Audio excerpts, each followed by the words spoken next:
It started with a simple habit, a habit most people would overlook. But 12-year-old Jeremiah Holbrook was not like most people. He had a habit of counting the dead. In the spring of 1851, Jeremiah worked in the back room of Fletcher's funeral parlor in Sutter's Creek, California, a dusty gold rush town clawing its way into existence in the foothills of the Sierra Nevada. His small hands were perfect for delicate tasks, brushing hair, tying cords, arranging bodies in coffins. Morbid work for a boy his age. But nobody had the luxury of childhood in a place where men died daily for flecks of gold. Jeremiah had arrived in Sutter's Creek just 6 months earlier with his widowed mother, Sarah Holbrook, after their Ohio farm failed. She became a seamstress. He became an apprentice undertaker. It wasn't glamorous, but it kept them alive. And then Jeremiah noticed something strange, something no one else had seen. He kept a personal ledger alongside Fletcher's official death book. A quiet, meticulous boy, he recorded every body that came through the parlor. Age, clothes, injuries, items found with the corpse, and importantly, the dates. His entries weren't for anyone else. He just liked order. But by May 1851, he noticed something was wrong. According to his count, 43 bodies had been brought in for burial. Yet the town records listed only 27 deaths for the same period. 16 people were missing from the official books. 16 men who had apparently vanished. No death certificates, no public burials, and no questions. Just gone. And what made it worse? Most of them were known to Jeremiah. Friendly faces he passed in town. Miners who had recently struck gold. Men with no family nearby, easy to forget, easier to erase. The first one that made his blood run cold was Magnus Carlson. Magnus was a Swedish miner with a booming laugh and a kind soul. He used to tip his hat to Jeremiah every morning. Just 2 weeks before his death, he'd celebrated finding a modest gold vein by buying coffee and bread for the entire street. Then one foggy morning, Magnus arrived at the funeral parlor, dead. 2 strangers brought him in, men Jeremiah had never seen. They claimed Magnus had been found slumped over in his claim, likely a heart attack. Fletcher accepted the story with a nod and offered the usual prepared sympathy. They paid for a simple burial and left quickly. But things felt wrong. Jeremiah overheard their hushed voices through the wooden walls. They didn't sound like mourners or even miners. They were nervous, too careful. And when Jeremiah peeked through a gap in the back room, he recognized the dead man immediately. Magnus Carlson, only 34 years old. Strong. Healthy. Not the kind to just keel over.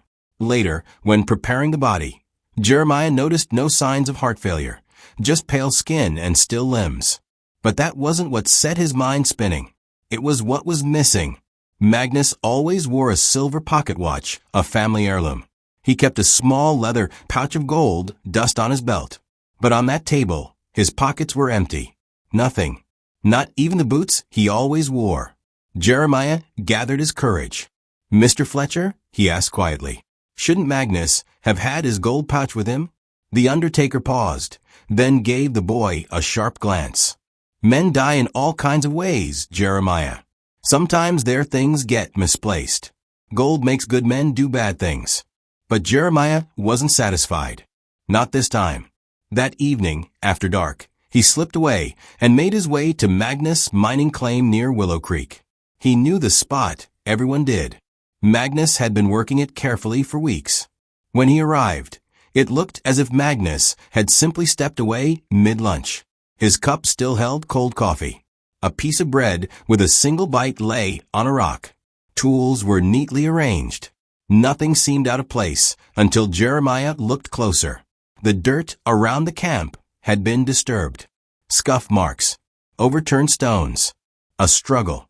Then, under a pile of loose gravel, he saw something glinting.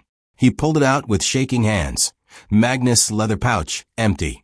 And next to it, the broken chain of his silver pocket watch, torn from a vest in haste. Jeremiah's heart pounded. That's when he heard footsteps. He ducked behind a boulder just as 2 men emerged from the shadows.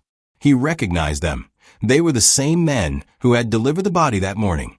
"Anyone see us come back?" one of them asked. "Relax," said the other. "No one's poking around a dead man's claim."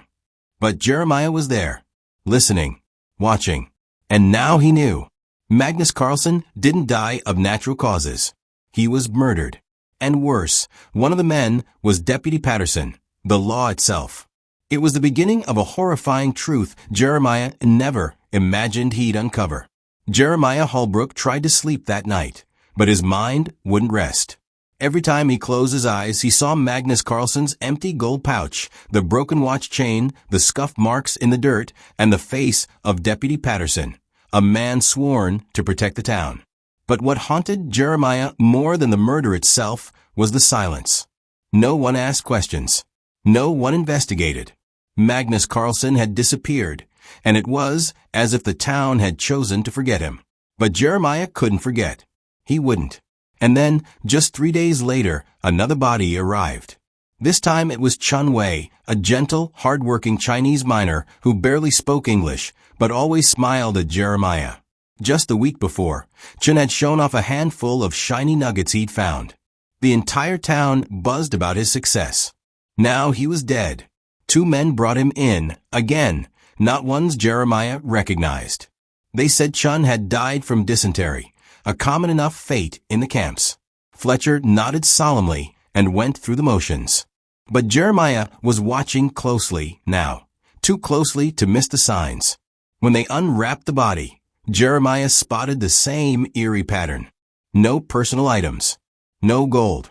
Not even the small jade container Chin carried, a gift from his grandmother in Canton, a treasured heirloom he guarded fiercely. As they cleaned the body, Jeremiah noticed more. Chen's fingernails were packed with dirt, as if he had clawed at something. His knuckles were scraped, and under his left ear, barely visible beneath the hair, was a tiny puncture wound. A precise wound. Not random. Not from disease. It looked like something left by a thin blade. Jeremiah's stomach twisted. Once again, the official story didn't match the body in front of him. And once again, no one in town cared. That night, driven by something deeper than fear, Jeremiah made another journey. This time to Chen's camp, a narrow canyon about 2 miles east of town. The place had been torn apart. His tent was slashed open. Pots and tools lay scattered like someone had been searching for something. Something they didn't find. Jeremiah crouched in the darkness, scanning the shadows. Then he saw it, a loose floorboard inside the tent. He pried it up and discovered a small journal, its pages filled with Chinese characters, sketches, and maps. He couldn't read the text, but the maps were unmistakable. They showed the layout of gold claims, including Magnus Carlsen's, with notations about where gold had been found. Other names appeared too, miners who had recently struck gold, just like Magnus and Chun. Suddenly, it made sense. Chun wasn't just a miner. He was watching other miners. He was keeping records. But why?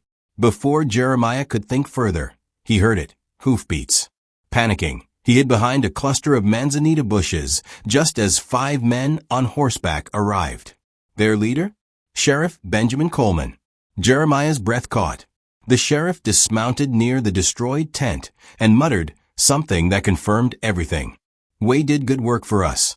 His maps are going to save us months of scouting. Too bad he got greedy and started asking for a bigger cut." The words hit Jeremiah like a thunderclap.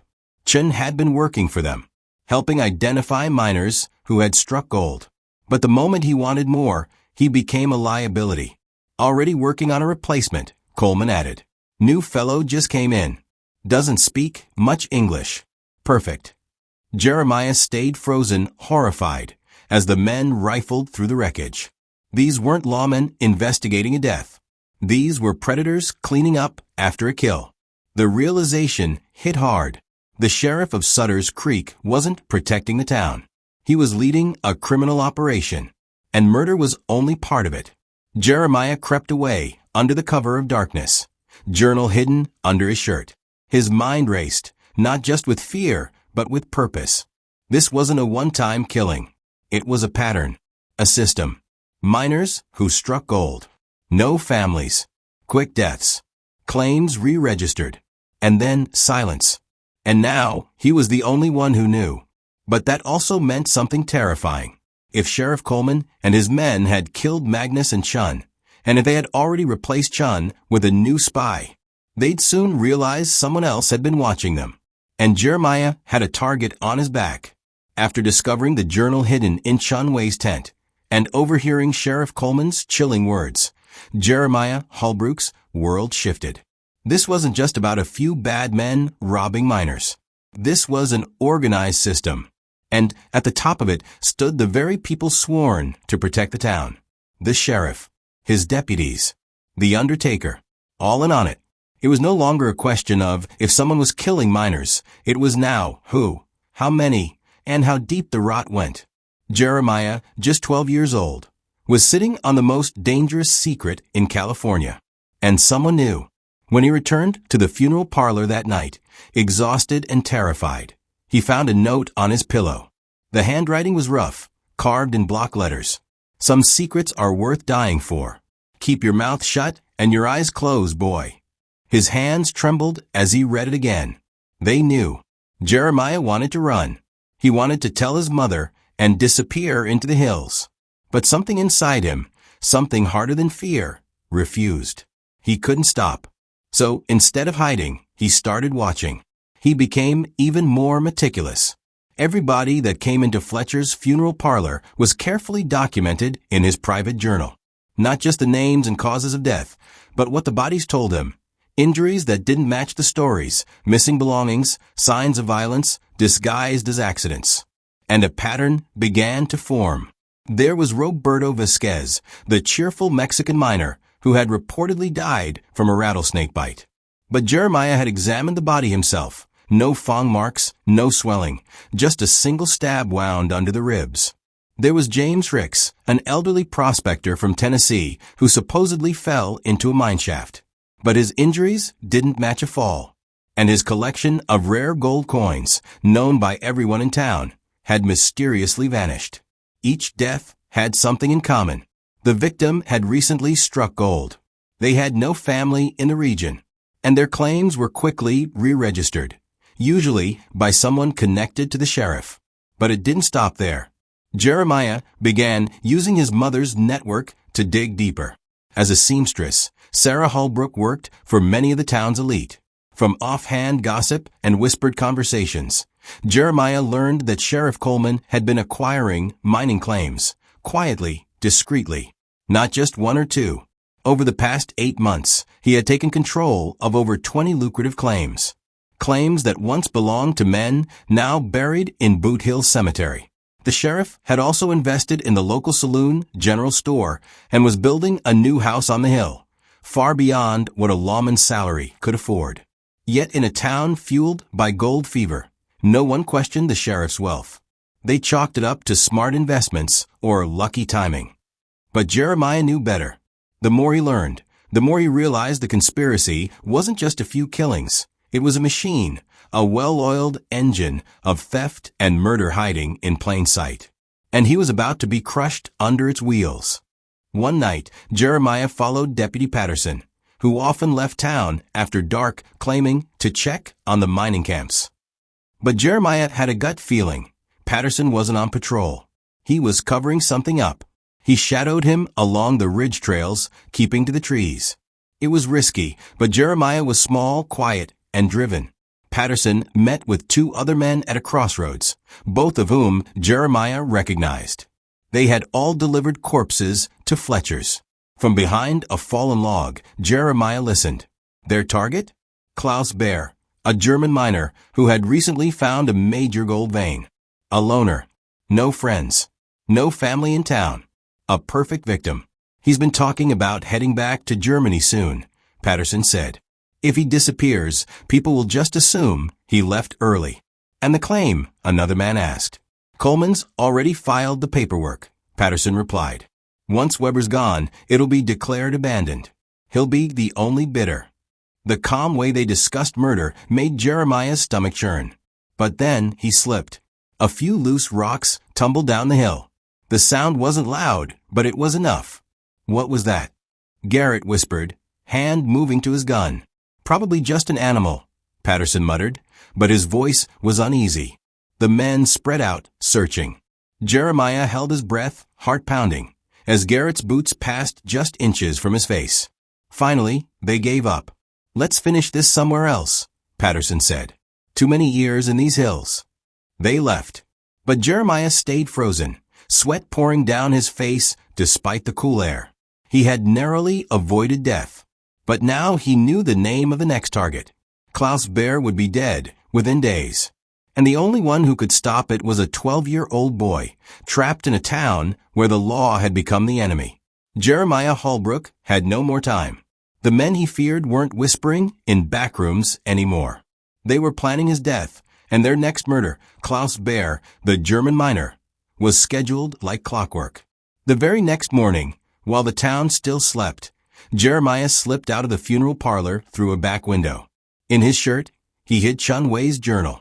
In his pocket, Ezra Whitfield's letter, the damning proof of the conspiracy. And in his boot, a pair of his mother's sewing scissors, the only weapon he could carry without suspicion. He ran. The sun had barely crested over the Sierra Nevadas as he made his way up the foothills to Bear's isolated claim along Deer Creek. Klaus Bear lived simply, like everything about him. His camp was orderly and quiet. A small log cabin, rows of neatly arranged tools, and a stream that shimmered with flakes of gold. The German miner was already outside, inspecting a shovel, when Jeremiah appeared, breathless and wild-eyed. "I need to speak with you, alone. Please. It's about your life." Bear raised an eyebrow. He was a man of few words, suspicious by nature, and English was his second language. But something in Jeremiah's panicked expression convinced him to listen. Inside the cabin, Jeremiah dumped the journal, the letter, and his own ledger onto Bear's table. With trembling hands, he flipped through maps and names, injuries and patterns, until the entire conspiracy lay bare on the rough wooden surface. Chen's coded maps, Whitfield's financial proof, Jeremiah's own notes, all pointed to one fact. Sheriff Coleman and his men were systematically murdering successful miners to steal their claims. At first, Bear said nothing. He simply read. Then he whispered, "Mein Gott." His face turned pale. "They are coming for me, aren't they?" he asked. "Maybe tonight," Jeremiah said, voice hoarse. "Or sooner. When they realize I'm missing, they'll guess I came to you." What Bear did next surprised the boy. He didn't run.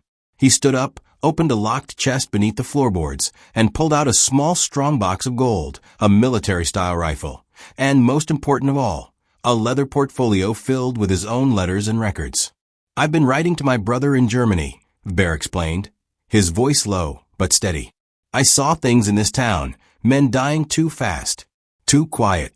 I wrote down everything I noticed. Dates, claims, changes in land titles." Jeremiah stared. "You knew something was wrong?" "I suspected," Bear said. "But now I know, and I will not die quietly." Suddenly, the sound of hooves echoed through the canyon. Too late. They were here. Jeremiah ducked behind a rock as Sheriff Coleman, Deputy Patterson, Frank Garrett, and two other armed men rode into the clearing. They dismounted calmly, weapons visible, pretending to be on official business. "Klaus Bear," the sheriff called out. "We need a word with you. Come out, hands where we can see them." Inside the cabin, Bear loaded his rifle and handed Jeremiah the strongbox. "Take this when you run," he whispered. "And my letters. Get them to Sacramento. Find Marshal Harrison. He is honest." "I'm not leaving you," Jeremiah said. "You must," Bear replied. "This is bigger than both of us." Outside, Coleman continued. "You've been working claims that don't belong to you. That's a hanging offense. We have witnesses." "You mean lies," Bear shouted back from cover. "I know what you are, and I have proof." That changed everything. The mood shifted. "Take them alive if possible," Coleman barked. "Dead men can't sign claim transfers." Gunfire cracked through the trees.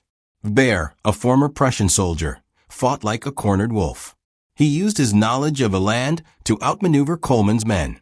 Jeremiah helped where he could, passing cartridges, relaying positions, even lighting a stick of dynamite Bear through to scatter the attackers.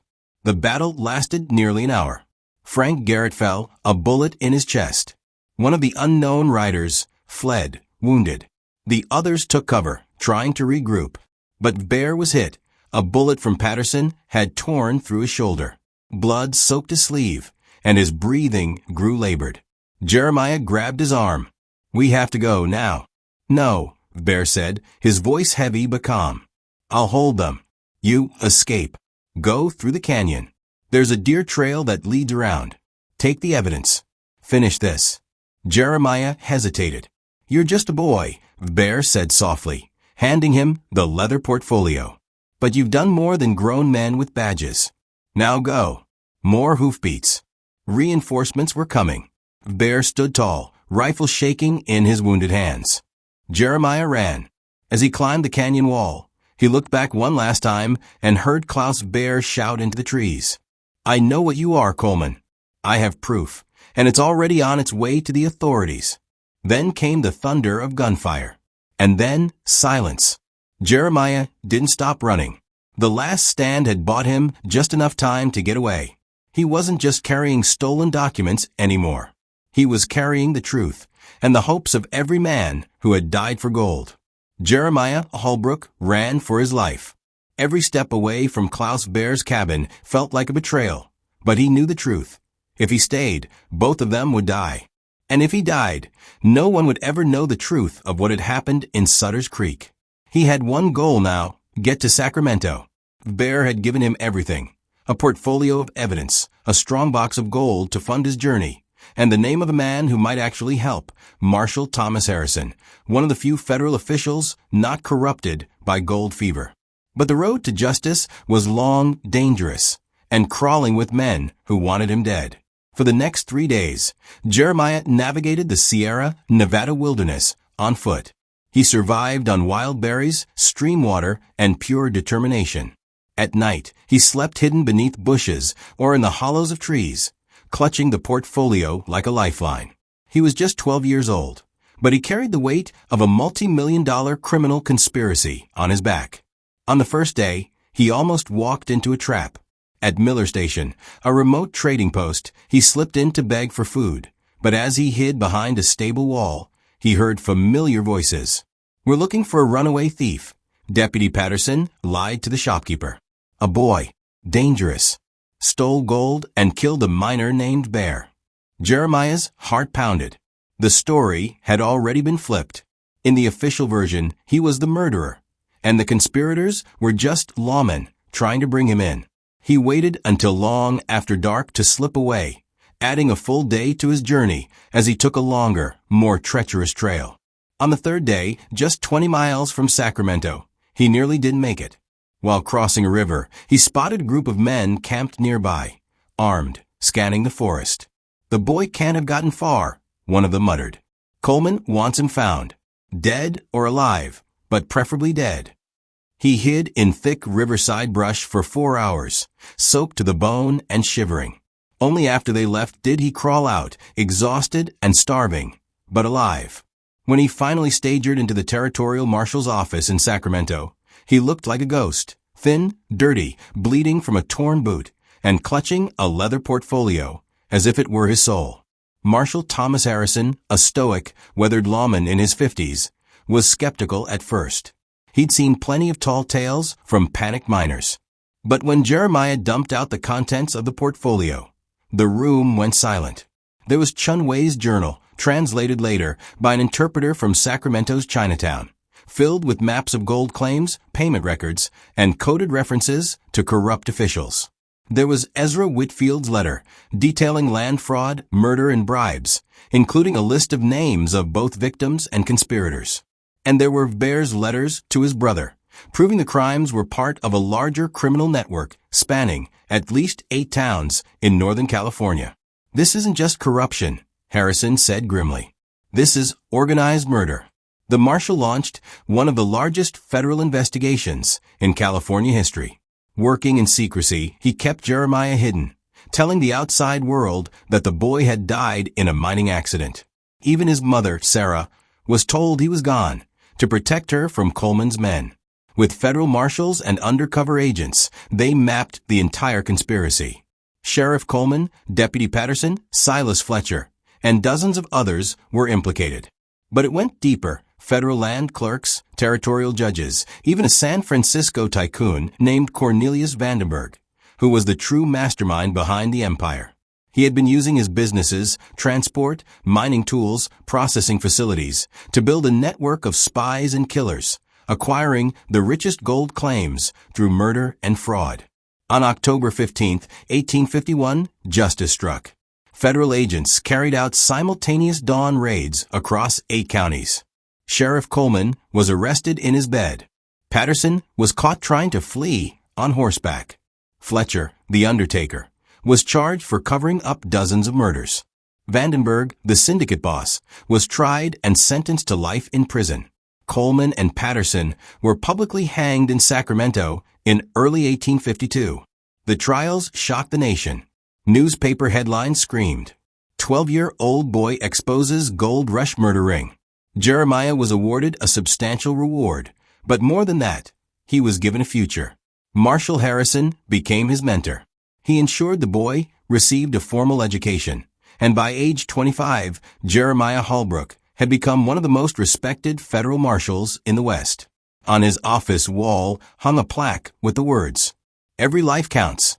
Every death matters."